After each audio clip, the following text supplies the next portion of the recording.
Hello dear scholars, कैसे हैं आप लोग। आशा करते हैं सब कुछ अच्छा होगा। तो हम लोग क्लास 12 का इस चैप्टर स्टार्ट कर रहे हैं जिसका नाम है इकोलॉजी। ठीक है, ये सबसे लास्ट यूनिट है इकोलॉजी। अगर देखा जाए इसका वेटेज बोर्ड में कितना है तो बोर्ड में कह सकते हैं इंपॉर्टेंट चैप्टर है। यहाँ से लॉन्ग क्वेश्चन बनते हैं 5 मार्क्स के क्वेश्चन, लेकिन कंपटीशन के अकॉर्डिंग यहाँ पे जो वेटेज इस चैप्टर का काफ़ी अच्छा बन जाता है। इसका रीज़न क्या है? रीज़न पहला इसके पीछे ये है कि जो चैप्टर है थोड़ा सा लोगों को बोरिंग लगता है। ठीक है, क्या है, काफ़ी ज़्यादा फैक्ट दे रखे हैं, तो इन फैक्ट की वजह से लोगों को ये चैप्टर बोरिंग लगने लगता है, इसलिए लोग इसे स्टडी नहीं करना चाहते, ऐसे ही छोड़ देते हैं। और एग्जामिनर का यही पॉइंट ऑफ व्यू रहता है कि बच्चों को जिस चैप्टर में बोरिंग फील हो वहीं से क्वेश्चन बना देते हो और आप लोग वही फंस जाते हो। देखो, मैं कहूँ इकोलॉजी बिल्कुल रटने वाला चैप्टर बिल्कुल नहीं है, ये समझने वाला चैप्टर है। इसमें समझने वाला कॉन्सेप्ट है, अगर कोशिश करो तो, नहीं करोगे तो नहीं है, और दूसरों की सुनोगे तो हाँ भाई रटने वाला है। लेकिन मैं क्लियरली कहता हूँ रटने वाला चैप्टर नहीं, काफ़ी इंटरेस्टिंग चैप्टर है, काफ़ी लॉजिकल चैप्टर है, फंडामेंटल चैप्टर है। क्या है मतलब इकोलॉजी? अगर क्वेश्चन बना व्हाट इज़ अ इकोलॉजी, तो सबसे पहले बोलूँगा कि ये यूनिट है इकोलॉजी। ठीक है, इकोलॉजी इज़ द यूनिट जो अपने अंदर 3 चैप्टर को समाहित करता है, मतलब अपने अंदर 3 चैप्टर को लेके आता है। क्लास 12 के 3 चैप्टर लाता है। पहला होता है organism and population, organism and population. ठीक है, organism and population. And second is ecosystem and third is biodiversity and its conservation। ठीक है, अपने आप ये 3 चैप्टर लेके आता है इकोलॉजी। ठीक है, ये ट्रस्ट मी बोरिंग चैप्टर नहीं है, बहुत ही कॉन्सेप्चुअल चैप्टर है। जो कहते हैं बोरिंग है ना, उन्हें कुछ आता ही नहीं है तब कहते हैं। ठीक है, बोरिंग उन्हें कुछ होता नहीं यार, बायोलॉजी में क्या ही बोरिंग, मतलब अपने बॉडी के बारे में जानना, अपने आसपास इन्वायरमेंट के बारे में जानना, इसमें क्या ही बोरिंग हो सकता है। चलिए स्टार्ट करते हैं, दूसरे की बातों पर कम ध्यान देते हो। ठीक है, चैप्टर इकोलॉजी। तो चैप्टर में अगर मैं स्टार्टिंग करूँ इकोलॉजी को, तो इकोलॉजी बोल रहा हूँ एक यूनिट है जिसके अंदर 3 चैप्टर है क्लास 12 के। Chapter number first is organism and its population, ecosystem and biodiversity and it's conservation. Okay, question बना कि जो इकोलॉजी है ये किसने टर्म किया इकोलॉजी का? तो अर्नेस्ट हैकल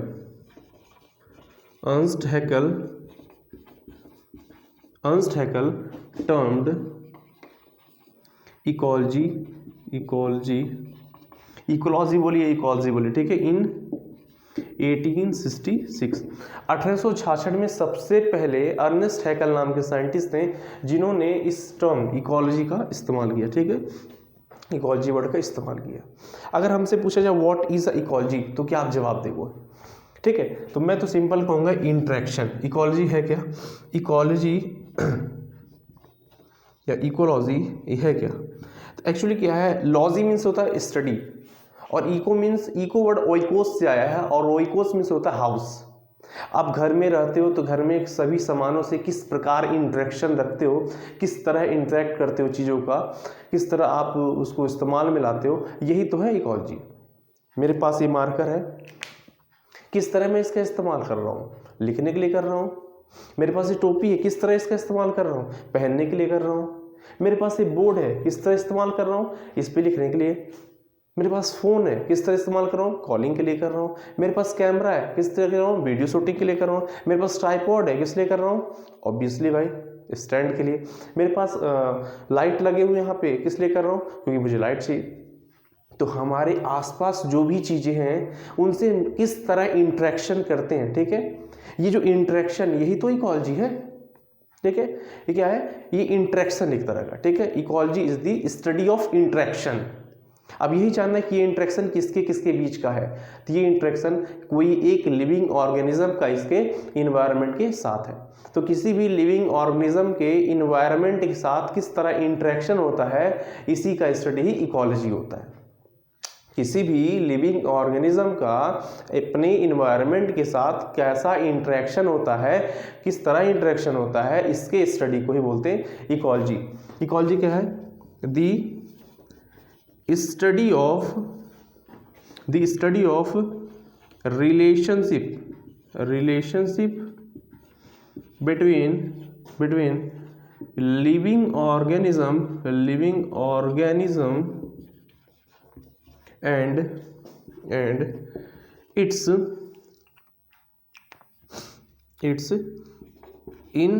environment ओके अपने इन्वायरमेंट के साथ कोई लिविंग ऑर्गेनिज्म किस तरह इंटरेक्ट करता है, कैसे रिलेशनशिप रखता है, दैट इज इकोलॉजी। ठीक है, इसी का स्टडी करना ही इकोलॉजी होता है।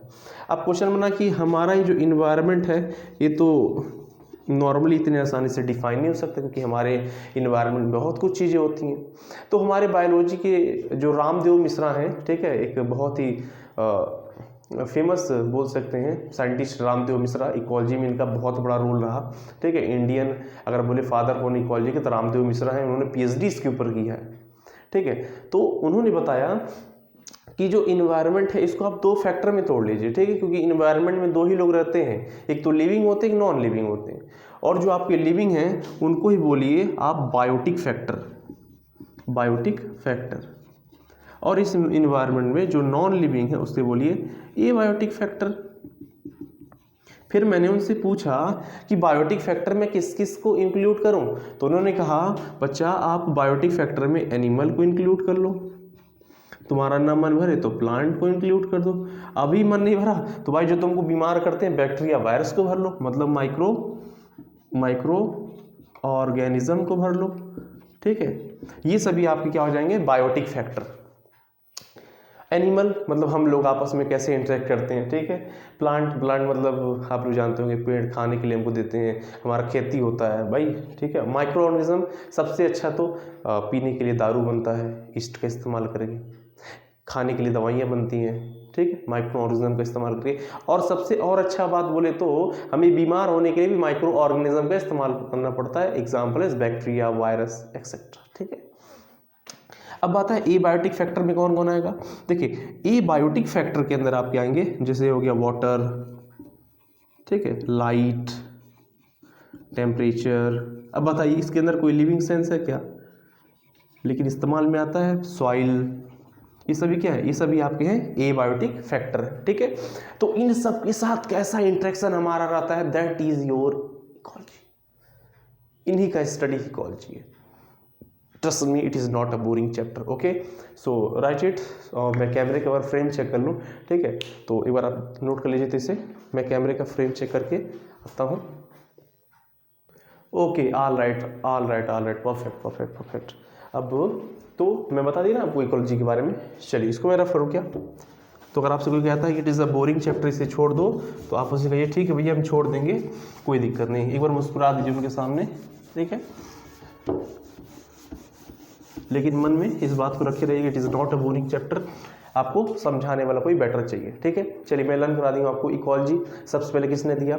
तो 1866 में किसने दिया? अर्नस्ट हैकर ने दिया। क्या फादर ऑफ इकोलॉजी है अर्नस्ट हैकर? नो, इन्होंने टर्म दिया। टर्म मतलब इन्होंने इस्तेमाल किया, जैसे मैंने मार्कर का प्रोडक्शन दिया। ठीक है, तो मुझे आप फादर ऑफ मार्कर नहीं बोल सकते। ठीक है, मार्कर का प्रोडक्शन तो बहुत सारी कंपनी करती, पहली बार जिसने किया वो इसका फादर होगा। बहुत सारी कंपनियां तो इसका इस्तेमाल कर रही हैं। ठीक है, तो जो कंपनी इस्तेमाल करी वो टर्म्ड हो जाएंगी। ठीक है, जैसे इस मार्कर को मैंने बोल दिया कि ये सेलो कंपनी का, तो ये टर्म्ड हो गया। ठीक है, तो इकोलॉजी पहला इन्होंने इस्तेमाल किया था, ना कि इन्होंने इकोलॉजी को डेवलप किया था। ठीक है, तो father of ecology is not Ernst Hückel, but it is not, he was a great scientist who termed ecology in 1866. Okay, अच्छा हमने बताया था एबायोटिक फैक्टर और बायोटिक फैक्टर के साथ इंटरेक्शन जो होता है इनका स्टडी ही इकोलॉजी होता है। आगे बढ़ते हैं। ठीक है, अब इकोलॉजी के अंदर जब हम लोग इंटर करते हैं तो हमको लेवल ऑफ ऑर्गेनाइजेशन पढ़ना पड़ता है। क्या पढ़ना पड़ता है? Level of organisation.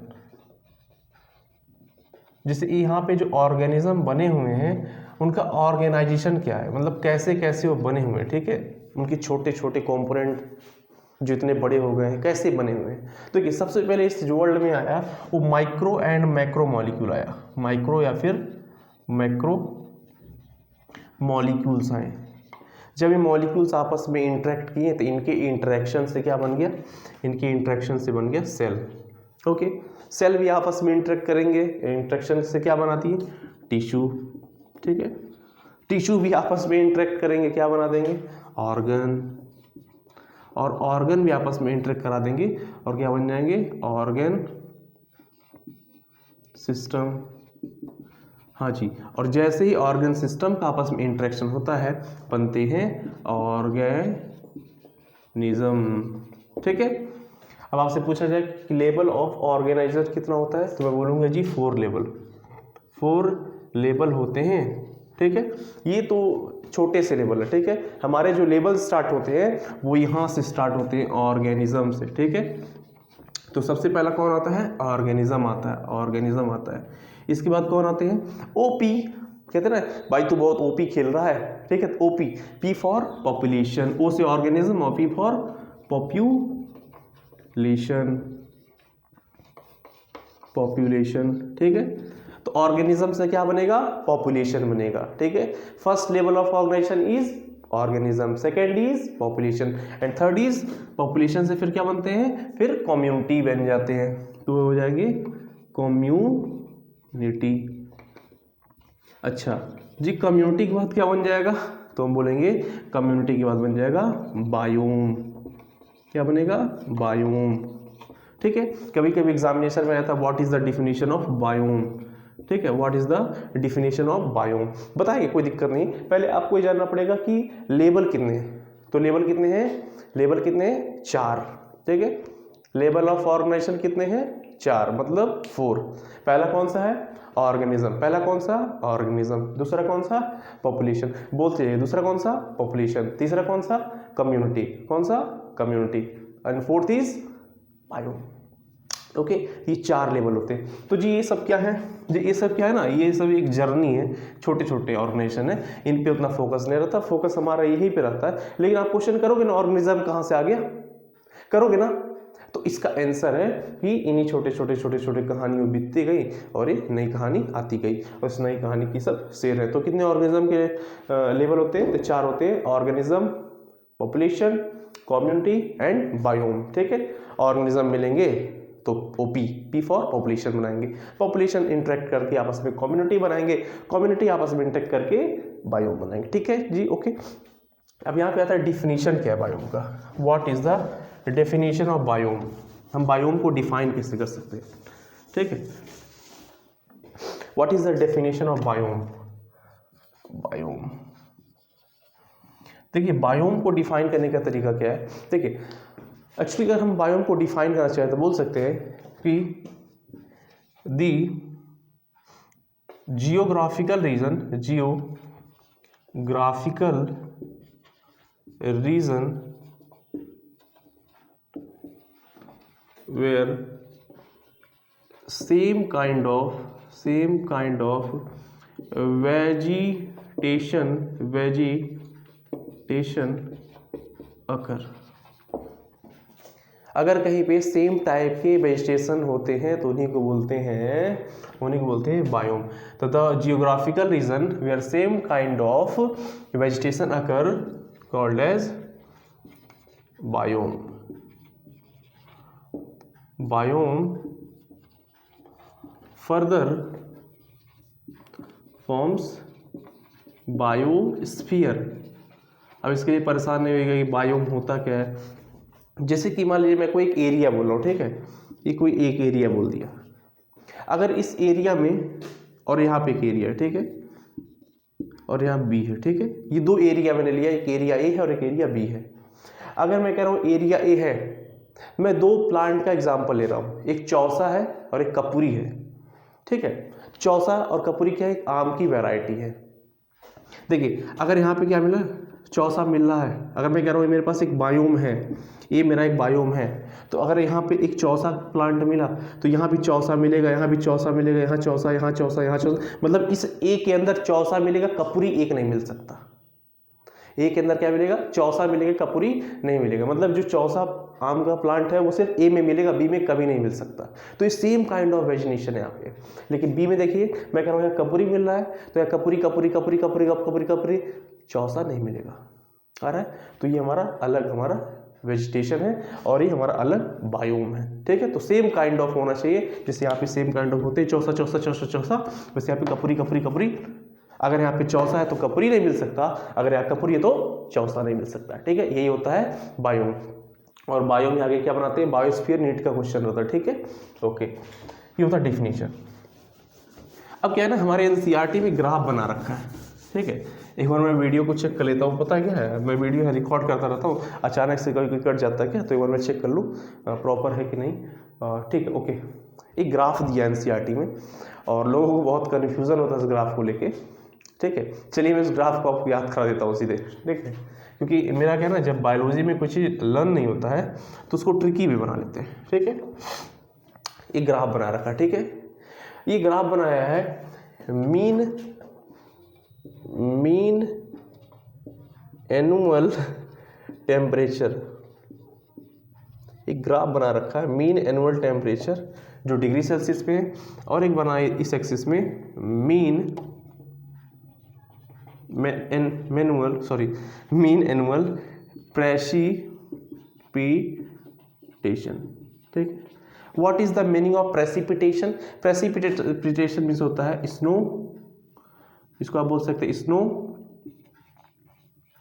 और रेन फॉल, ठीक है। इस एक्सेस में मैं आपको दिखाऊंगा कि मीन एनुअल मतलब पूरे साल में कितने पानी बरसते हैं और कहाँ कहाँ बरसते हैं, उसी को बोलते हैं मीन एनुअल प्रेसिपिटेशन। इसका जो यूनिट रहेगा सेंटीमीटर, क्योंकि एक रीजन एक जगह है, और ये देखिए तापमान है टेम्परेचर, इसलिए इधर डिग्री सेल्सियस लिया गया है।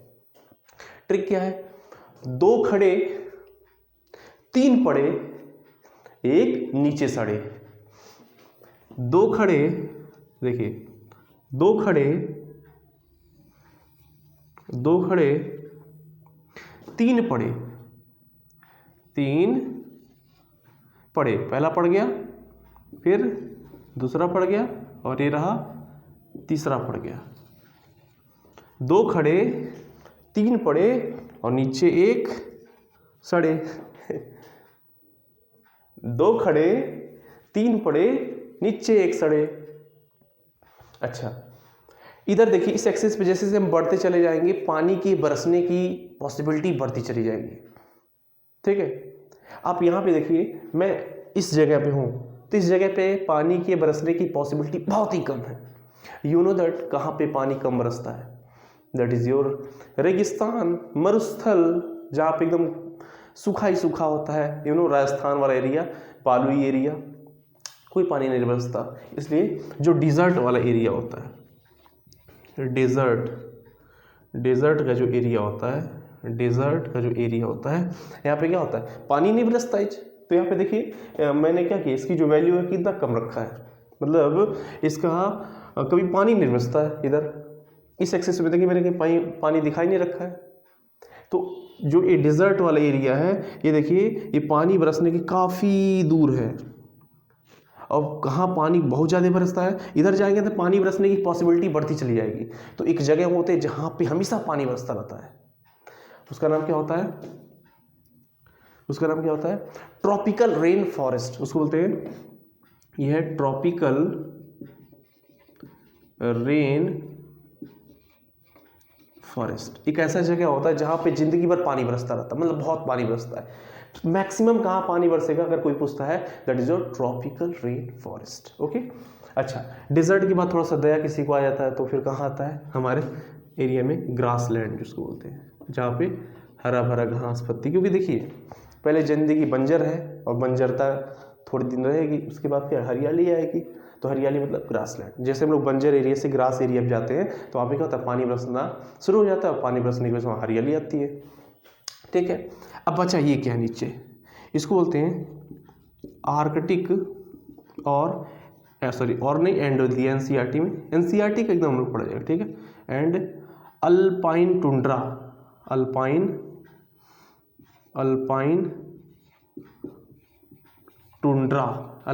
टुंड्रा ठीक है। और ये क्या है, इसको बोलते हैं coniferous rain forest, coniferous rain forest. अब इसका क्या है, आप क्वेश्चन का आंसर दोगे, एनसीईआरटी का बुक खोलोगे, देखोगे यहाँ क्या है, मुझे जवाब दोगे। मैं कमेंट बॉक्स में इसका आंसर चाहता हूँ। क्यों चाह रहा हूँ, क्योंकि आपने वीडियो देख लिया, अगर बुक नहीं खोला तो फिर नाइंसाफ़ी होगा ना बुक के साथ। तो इसका आंसर आप कमेंट करोगे, मुझे कौन सा वो रीज़न है जो यहाँ पे मैंने छोड़ दिया है, ठीक है। और आप एनसीईआरटी में देखोगे तो इसे लगभग 45 सेंटीमीटर तक अप्रॉक्सली खींचा है। इसको -15, 10, 5 अप्रॉक्स इसको 30 डिग्री सेल्सियस तक ले गया। स्टार्टिंग आज किया है -15 डिग्री सेल्सियस से, ठीक है। तो ये वाला आप हमको बताओगे, ठीक है। इससे इस ग्राफ को देख के पता क्या चलता है, इस ग्राफ को देख के पता चलता है कौन से एरिया में ज़्यादा पानी बरसता है, ट्रॉपिकल रेन फॉरेस्ट, क्योंकि देखिए ये बहुत ज़्यादा दूर है। कौन से एरिया में कम पानी बरसता है, that is your desert, Rajasthan, मरुस्थल, रेगिस्तान, ठीक है। क्योंकि मैंने बहुत दूर आ गया, एक्सिस में मैं आ गया ना, ठीक है। ओके, ठीक है, यहाँ तक रखते हैं। आप इस क्वेश्चन के आंसर मुझे कमेंट करोगे। फिर मिलेंगे नेक्स्ट वीडियो में नई एनर्जी, नई जोश, नई कॉन्सेप्ट के साथ। ओके, टाटा।